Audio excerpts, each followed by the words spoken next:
যদি একটি পেন্সিল একটি বিন্দুকে কেন্দ্র করে ঘুরে, তখন একটি বৃত্ত তৈরি হয়। পেন্সিলটি ওই বৃত্তের পরিধির মধ্যেই সীমাবদ্ধ থাকে।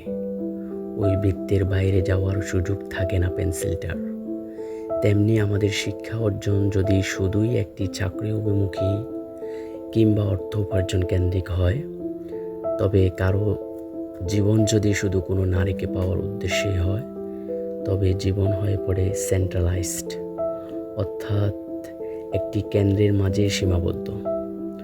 আর যদি একটি পেন্সিলকে সোজা চলতে দেওয়া হয়, তবে একটি সরল রেখা তৈরি হয়।